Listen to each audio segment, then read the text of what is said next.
यह विषय अत्यंत गूढ़ और रहस्यमय है, क्योंकि वेदों में वर्णित ब्रह्मांड और चेतना के सिद्धांत आधुनिक क्वांटम भौतिकी के कई विचारों से मेल खाते हैं।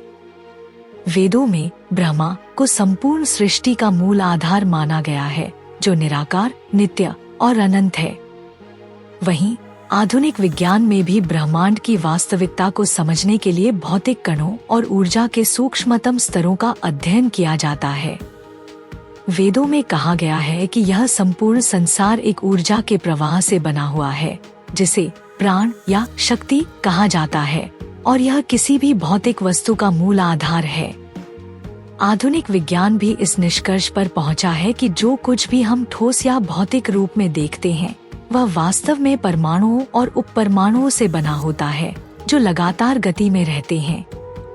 यह विचार वेदांत दर्शन के माया सिद्धांत से मेल खाता है, जिसमें कहा गया है कि जो कुछ भी हम अपनी इंद्रियों से अनुभव करते हैं, वह एक अस्थायी और परिवर्तनशील वास्तविकता है, जबकि परम सत्य केवल ब्रह्मा है, जो स्थायी और शाश्वत है।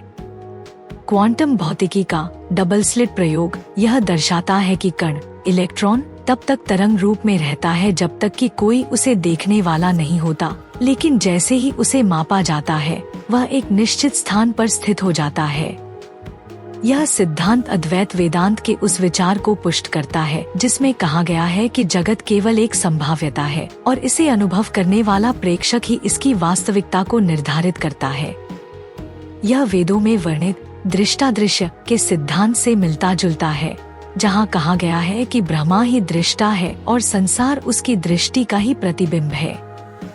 इसी प्रकार भगवद गीता में श्री कृष्ण ने कहा है कि यह संपूर्ण सृष्टि उनकी योगमाया से निर्मित है और सभी जीव इसी चेतना के विस्तार मात्र हैं।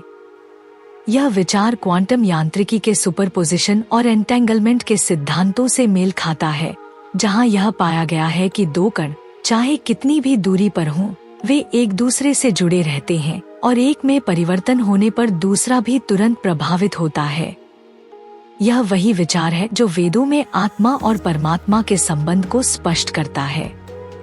इसके अतिरिक्त वेदों में समय और स्थान की अवधारणा भी अत्यंत रहस्यमयी रूप से वर्णित है, जहां कहा गया है कि समय कोई स्थिर तत्व नहीं है, बल्कि यह चेतना के अनुसार परिवर्तनशील होता है। यह सिद्धांत आइंस्टीन के सापेक्षता सिद्धांत से मेल खाता है, जिसमें यह कहा गया है कि समय और स्थान पूर्ण रूप से सापेक्ष होते हैं और गुरुत्वाकर्षण एवं वेग के अनुसार परिवर्तित होते हैं। वेदों के ऋषियों ने ध्यान और समाधि के माध्यम से उन वास्तविकताओं का अनुभव किया था, जिन्हें आज का आधुनिक विज्ञान धीरे धीरे खोज रहा है। वेदों में वर्णित अहम ब्रह्मास्मि और तत्त्वमसि जैसे महावाक्य इस सत्य को दर्शाते हैं कि प्रत्येक जीवात्मा स्वयं ब्रह्मा का ही अंश है और माया के कारण वह स्वयं को इस नश्वर संसार से बंधा हुआ अनुभव करता है।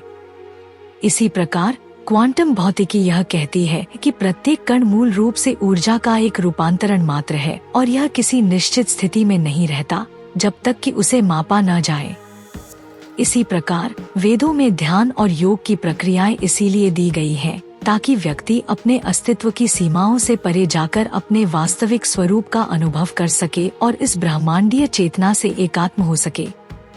भगवद गीता में भी अर्जुन को समझाया गया है कि आत्मा न जन्म लेती है, न मरती है, बल्कि यह अनादि और अनंत है।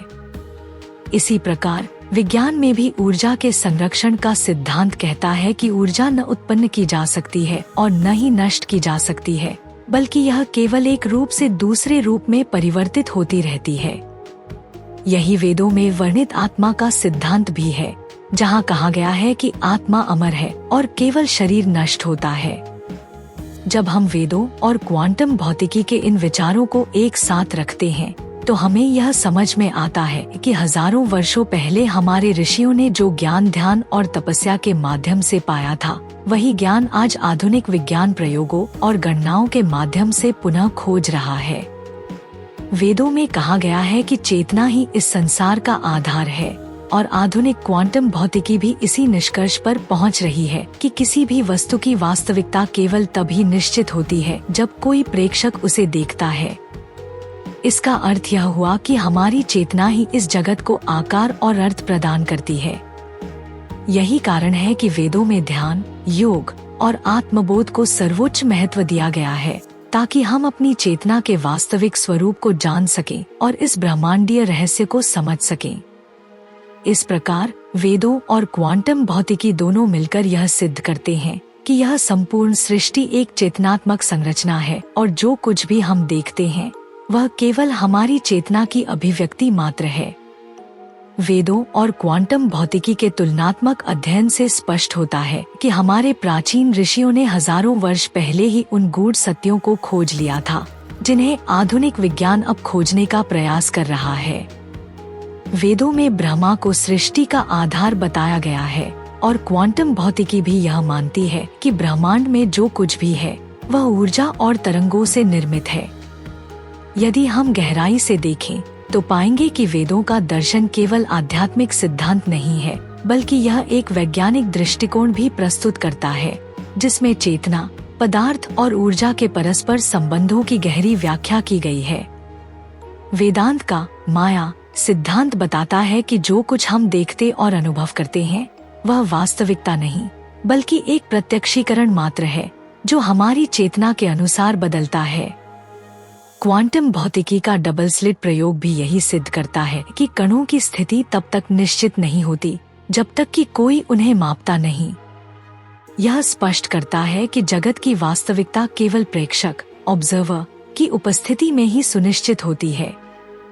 वेदों में भी कहा गया है, यथा दृष्टयः तथा सृष्टयः, अर्थात जिस प्रकार आपकी दृष्टि होगी उसी प्रकार यह सृष्टि आपके लिए प्रकट होगी। इसके अलावा अहम ब्रह्मास्मि और तत्त्वमसि जैसे महावाक्य बताते हैं कि प्रत्येक जीवात्मा ब्रह्मा का ही अंश है, और यही सिद्धांत क्वांटम भौतिकी में भी देखा जाता है, जहां प्रत्येक कण ऊर्जा की एक तरंगमयी अवस्था में रहता है। आइंस्टीन का सापेक्षता सिद्धांत और वेदों का कालचक्र सिद्धांत भी एक दूसरे से मेल खाते हैं, जहां समय को एक निश्चित और स्थिर तत्व न मानकर परिवर्तनशील और चेतना के अनुसार अनुभव करने योग्य माना गया है। आज के वैज्ञानिक भी ध्यान और योग के प्रभावों का अध्ययन कर रहे हैं और यह स्वीकार कर रहे हैं कि चेतना केवल मस्तिष्क का उत्पाद नहीं, बल्कि यह ब्रह्मांड के साथ जुड़ी हुई एक शक्ति है। यही कारण है कि अब विज्ञान भी इस ओर बढ़ रहा है कि पदार्थ की वास्तविकता से अधिक चेतना की भूमिका अधिक महत्वपूर्ण हो सकती है। आता यह निष्कर्ष निकलता है कि वेदों और आधुनिक विज्ञान के बीच कोई विरोधाभास नहीं है, बल्कि वे दोनों एक ही सत्य की खोज कर रहे हैं कि इस ब्रह्मांड की अंतिम वास्तविकता क्या है। वेदों ने जो ज्ञान हजारों वर्ष पहले दिया था वह आज भी उतना ही प्रासंगिक है और वैज्ञानिक खोजों द्वारा उसे पुनः प्रमाणित किया जा रहा है। यदि विज्ञान और वेदों का यह संगम जारी रहा तो आने वाले समय में हम ब्रह्मांड और चेतना के रहस्यों को और अधिक गहराई से समझने में सक्षम हो सकेंगे। मुझे अल्फाटब क्यों पसंद है? अल्फाटब छोटे बच्चों को कम उम्र में ही सनातन मूल्यों, ज्ञान और शब्दावली से परिचित कराने के दिलचस्प तरीके प्रदान करता है। अल्फाटब बच्चों की शिक्षा के लिए एक अनूठी अवधारणा के साथ एक शब्दावली किट भी है।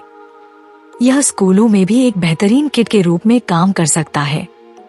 माता पिता अल्फाटब मोबाइल ऐप का उपयोग करके बहुत सारे टब शीट और टब कार्ड बना सकते हैं और अल्फाटब का उपयोग करके मजेदार गेम के माध्यम से अपने बच्चों के साथ जुड़ सकते हैं।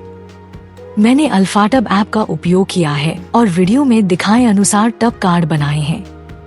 जब मैंने पहली बार अल्फाटब देखा तो मुझे पता था कि मेरे भतीजे और भतीजी इसे पसंद करेंगे। यह बच्चों के अनुकूल सामग्री से बना है, बहुत अच्छी गुणवत्ता वाला है, टूटने वाला नहीं है और लंबे समय तक चलेगा। मेरे प्रोमो कोड सनातन से 20% छूट प्राप्त करें। लिंक विवरण में है। यह हमारा सौभाग्य है कि हम अपने सनातन धर्म के ऐसे अद्भुत ज्ञान को फैलाने में सक्षम हैं। हम चाहते हैं कि आप अधिक से अधिक लोगों तक पहुंचने में आपकी मदद करें, ताकि वे हमारे धर्म के बारे में जान सकें। हमारा आपसे अनुरोध है कि हमारे वीडियो को अधिक से अधिक लोगों तक साझा करें। कृपया हमारे अन्य वीडियो देखें। सनातन इतिहास के अधिक वीडियो के लिए सनातन संसार आई की सदस्यता लें।